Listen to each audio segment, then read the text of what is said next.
सत्यनारायण की कथा एक नदी किनारे पर बैठ करके कर रहे थे। एक बढ़िया वहाँ से जा रहा था। बनी ने देखा राजा को पूजा करते, पूछा महाराज आप ये क्या कर रहे? कहा भाई मेरे घर में संतान नहीं है, पुत्र की प्राप्ति के लिए भगवान सत्यनारायण का व्रत और पूजन किया जा रहा है। बढ़िया कहने लगे इसकी किस संतान हो जाएगी? हाँ, तो इसका विधान मेरे को बतलाओ। मेरे घर में संतान नहीं है, मैं भी करूँगा। राजा ने सारा विधान बनिए को बतला दिया। सुन करके बनिया अपने घर गया। उसने जाकर अपनी सिठानी को बता दिया और कहा सिठानी इस व्रत को कथा तो हम करेंगे तो जरूर, परंतु करेंगे जब हमारे घर में संतान हो जाए। थोड़े दिन भगवान की कृपा हो गई, सिठानी गर्भवती हो जाती है। 10वें महीने के घर में कन्या का जन्म हो जाता है। उसका नाम रखा कलावती। सिठानी कहने लगी आपने जो भगवान की कथा करने का संकल्प किया था उसको करो। हमारे घर में लड़की दी, फिर लड़का भी देगा भगवान। बने कहे तो लड़की हो गई, इसका तो विवाह भी जल्द करना होगा। विवाह में साथ साथ ही भगवान की कथा कर देंगे। ऐसा आश्वासन लेकर फिर बढ़िया व्यापार में चला गया। 5 साल 10 साल ऐसे निकले। लड़की बड़ी हो गई, विवाह के योग्य भी हो गई। एक दिन लड़की को देखा, विवाह के योग्य समझा, दूत को बुलाकर कहा कन्या के विवाह के लिए अच्छे वर की खोज करें। बनी के ज्ञासिका इधर उधर दौड़े।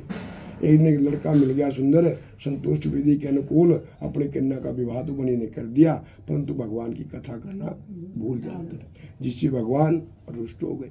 कुछ दिन के बाद में ससुरा जमाई इकट्ठे होकर प्रदेश में जाकर व्यापार करने लग जाते हैं। दोनों माँ बेटी घर पर रह जाती। भगवान ने सोची तो पूजा पाठ कथा से भूल गए। भगवान ने उनको श्राप दे दिया, थोड़ा सा दुख इनको मिलना चाहिए। क्या हुआ, जिस शहर में वो व्यापार गए थे उसी शहर में राजा घर में चोरी हो और राजा के माल को उठाकर चोरों ने वहीं पर फेंक दिया जहाँ दोनों ससुरा जमाई ठहरे हुए थे। पीछे से राजा के सिपाही दौड़ रहे थे, देख रहे थे। राजा के धन को वहाँ मिल गया। दोनों बड़ियों को पकड़ लिया, राजा के पास ले। राजा ने उन दोनों को महाकारागार जेल में डाल दिया। उन्होंने बहुत कम तो बनी है जी व्यापारी, हमने चोरी नहीं की। भगवान का श्राप जो लग गया, झूठी चोरी उनके सिर लग जाती है। और उसी श्राप से पीछे जो माँ बेटी रही थी घर पर, वो भी बहुत दुखी हुई। घर में जो धन था सब चोरों चुरा लिया। शारीरिक और मानसिक पीड़ाओं से अति दुखी होकर अन्न की चिंता में घर घर फिरने लगी। एक दिन में कन्या जो थी, पड़ोस में एक ब्राह्मण का मकान था। पूर्णवासी का दिन था, कथा हो रही थी। लड़की वहाँ पर गई, उसने कथा सुनी, प्रसाद लिया। रात को देर से घर आई तो माता ने पूछा तुम कहाँ गई थी? कल आपने कहा तो ब्राह्मण के घर में भगवान सत्यनारायण की कथा हो रही थी। कथा का नाम लिया, उसको याद है को हो ये कथा तो हमने भी करने का संकल्प किया था, हमारे घर में संतान होगी, हम आपकी कथा करेंगे। हमने नहीं, फिर विचार किया तो लड़की का विवाह करेंगे, तब ये कथा करेंगे, तब भी नहीं। भगवान से माफ़ी मांगी, गलती हो गई, भगवान भूल गए। अगले दिन दोनों माँ बेटे ने भगवान का व्रत किया, श्रद्धा भक्ति से भगवान की कथा करवाई, भगवान से माफ़ी मांगी और कहे भगवान मेरे पति और जमाई प्रदेश में व्यापार के लिए गए हैं, जल्दी घर आ जाओ। ऐसी प्रार्थना करते, भगवान तो दयालु है। पूजा कथा करने से भगवान प्रसन्न हो जाते हैं। रात को सपने में राजा को दर्शन देते हैं, हे राजन दोनों बंदी वेश्यों को प्रातः छोड़ देना, जो उनका धन तैने छीन लिया उनको दे देना, नहीं तो तेरा राजपुत्र सब नष्ट कर दूंगा। राजा ने सवेरे उठकर सबको अपना सुनना सुनाया और था दो बनी जो कहने को जल्दी छोड़ने के गया थे। दोनों को खोलकर राजा के सामने पेश किया। राजा ने हाथ जोड़, ऐसे ठो आप गलती से पकड़े गए, हम आपसे क्षमा चाहते हैं। जितना उनका धन लिया था उसे दुगना तिगुना धन अपने पास से और दिया। दोनों महाजनों को विदा किया। राजा को प्रणाम करके अपने धन को लेकर ससुरा जमाई अपने नगर की ओर प्रस्थान करे। इति शिष्य पढ़े खंडित 30 अध्याय। बोल सत्यनारायण नारायण नारायण नारायण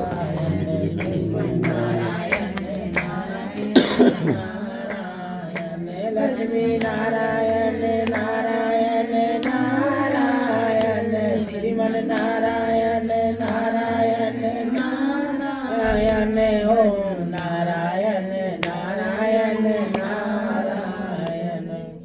बोलिए वृंदावन बिहारी लाल की जय। हंसते खेलते नगर की ओर जाए, कोई बात नहीं। 2-4 दिन राजा की कैद में रहे। धन राजा ने दुगना तिगना दे दिया। बातें कर रहे थे, जा रहे थे। उधर से भगवान ने सोचा व्रत तो घर पर लड़की ने सिठानी ने किया है, इन्होंने तो भगवान को याद भी नहीं किया। धन इनको दुगना तिगना दिलवा दिया। छोटी सी महात्मा का भेष बनाया भगवान ने, साधु का, दंडी स्वामी का, और उनके जांच के सामने गई। बने देखा कोई बाबा जी आ गए, पैसे मांगे। हे दंडी स्वामी क्या मुद्रा पैसे लेना चाहते हो? लता पत्राधिकम चाहिए, मेरे जात में तो बेल पत्ते फूल भरे महाराज, पैसा टका तो कुछ है नहीं। भगवान ने कहा सत्यम बहुत तेरा वचन तेरे को सत्य हो जाए। ऐसा के दंडी स्वामी तो चले गए। उनके जाने के बाद में नाव में बेल पत्ते फूल भर गए। सोना चांदी पैसे सब गायब हो गए। हवा चली तो नौका हवा में हिलने लगी। बढ़िया देखिए कैसे हिल रही है, ऊपर चल के देखा कुछ नहीं, बेलपत्ते पर मूर्छा के गिर पड़ा, रोने लगा। धन कहाँ गया? उसकी जमाई का रोते हुए दंडी स्वामी आए थे, महात्मा आए थे। आपने उनको कुछ देना चाहिए था, सम्मान करना चाहिए था, आपने तिरस्कार किया, अच्छे वचन नहीं बोले, तो रोने से कुछ नहीं होगा। उन्हीं महात्मा को ढूंढो, कहीं मिल जाएंगे। इधर उधर दौड़ने लगे, देखने लगे। थोड़ी दूर गए, दंडी स्वामी बैठे मिले, जाकर प्रणाम किया, भगवान मैंने आपको झूठे वचन कहे, मेरे अपराधों को क्षमा करो। नमस्कार किया, रोने लगा। मैं आपकी पूजा करूंगा, मैं आपकी कथा करूंगा, मैं आपकी शरण में हूँ, मेरी रक्षा करो, त्राही माम त्राही माम। बार बार भगवान को याद किया तो भगवान तो फिर भी दयालु कहते, कोई बात नहीं भाई जाओ। नौका पर चढ़कर देखता है क्या नाव धन की वैसी भर जाती है। अपने नाव को जोड़ करके जमाई को साथ में लेकर अपने नगर में पहुंचे। नौकर से कहा जाओ सिठाने को समाचार दो। सेठ जी आ गए। नौकर ने घर में जाकर समाचार दिया तो घर में भगवान सत्यनारायण की कथा हो रही थी। समाचार मिला सेठ जी आए हैं, जमाई जी आए हैं। तो सिठानी कहने लगी, है पुत्री मैं तो जाती हूँ स्वागत के लिए, तू भगवान की पूजा को समापन करके भगवान का प्रसाद चरणामृत बांट करके थोड़ी देर में तुम भी वहाँ पर आ जा, तेरा भी पति आए। ऐसा कह सिठानी तो चली। लड़की भी अपने पति को देखने में तावड़ी हो जाती है। भगवान की पूजा को बीच में छोड़ दिया, भगवान का प्रसाद चरणामृत भी लेना भूल गई। 2 मिनट के बाद अपने पति को देखने के लिए वो उसके पीछे पीछे। भगवान रुष्ट हो गए। लड़की के ऊपर ऐसा छोड़ने से, प्रसाद का तिरस्कार करने से, कथा का तिरस्कार करने से भगवान ने क्या किया, जो लड़का बढ़िया का जमाई था, लड़की का पति, उस जहाज को पानी में डुबो दिया। लड़की वहां पर गई, जहाज को डूबे सुना, पति को डूबे सुना, रोने लगी। सेठ भी, सिठानी भी, लड़की भी। दिनों के पालक भगवान को याद करने लगे, भगवान ये क्या हुआ। दिनों के पालक भगवान को लंबा लेट कर बढ़िया प्रणाम करने लगे। भगवान आपकी माया से मैं मोहित हुआ, आपके गुणों को तो ब्रह्मा विष्णु महेश गणेश बड़े बड़े देवता भी नहीं जानते। मैं तो मूर्ख हूँ, पापी हूँ, अज्ञानी हूँ, मेरे से बार बार गलती हो जाती है, मेरा मार्गदर्शन करें।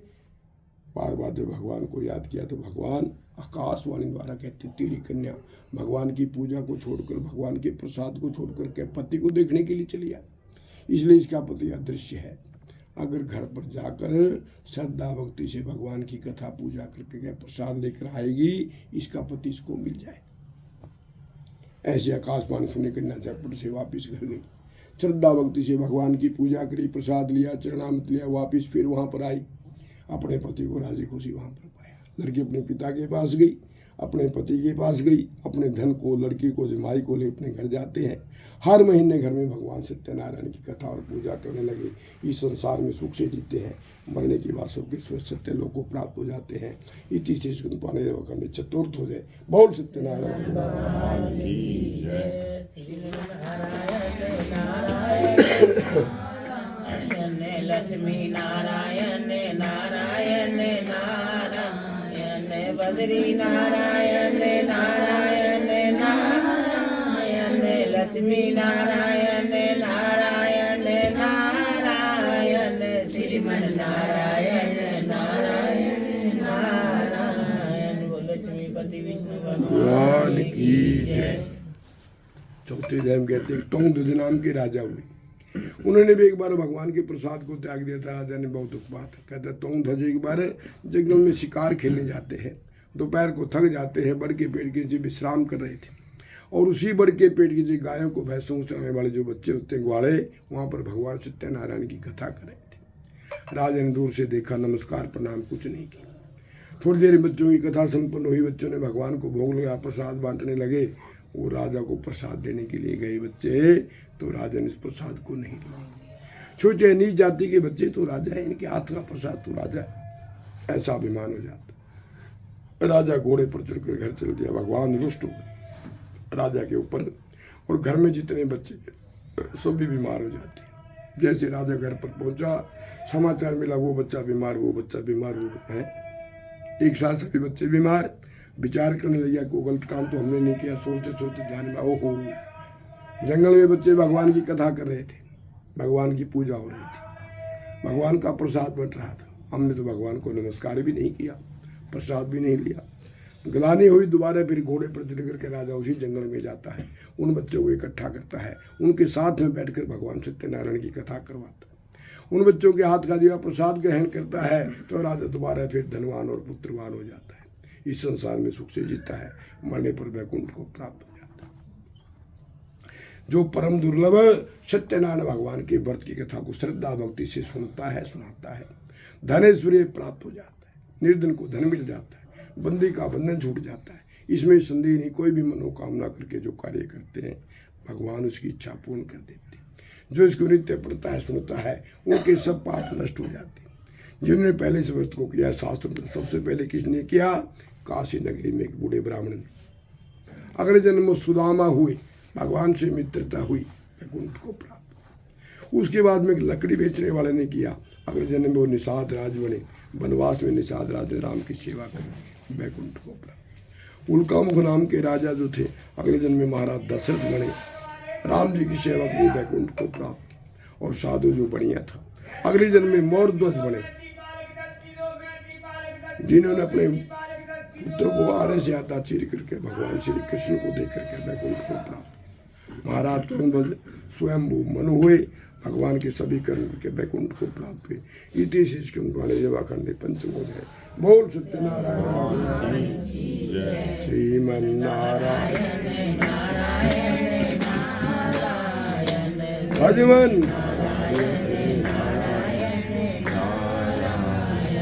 लक्ष्मी नारायण नारायण नारायण श्रीमन्नारायण नारायण नारायण लक्ष्मी नारायण नारायण नारायण श्रीमन्नारायण नारायण नारायण। वो लक्ष्मीपति विष्णु ये और को यहाँ रखो, ऐसा करो, इस थाली में रखिए, गर्म नहीं होगा। ले भाई सजा मानो ज्योति सुमधातु विश्व देवाशय तामो प्रतिष्ठा एक है वही प्रतिष्ठा नाम यज्ञो यत्रे तेने जंत तेने सर्वे प्रतिष्ठितम भक्ति सृष्टि अस्तु कल्याणमस्तु। अभी मैं तेरे को याद कर रही थी, मैं पूछने वाली थी। मैंने बजाइए भी करी क्या चल मैं चली इधर आना, नीचे मत बैठना।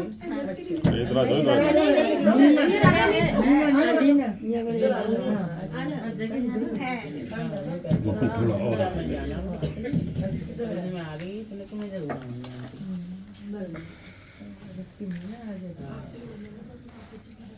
अरे नीचे से ठंडा लग रहा होगा, अंदर निकल जाओ। मेरे को नहीं लग रहा, लगेगा तो मैं अपने आप आ जाऊँ। बैठ जाओ ऊपर इधर। नहीं दरी है बेटा, दरी है। मनो ज्योति सुमधातु विश्व सहमादिम तामो प्रति। थोड़ा सा हाथ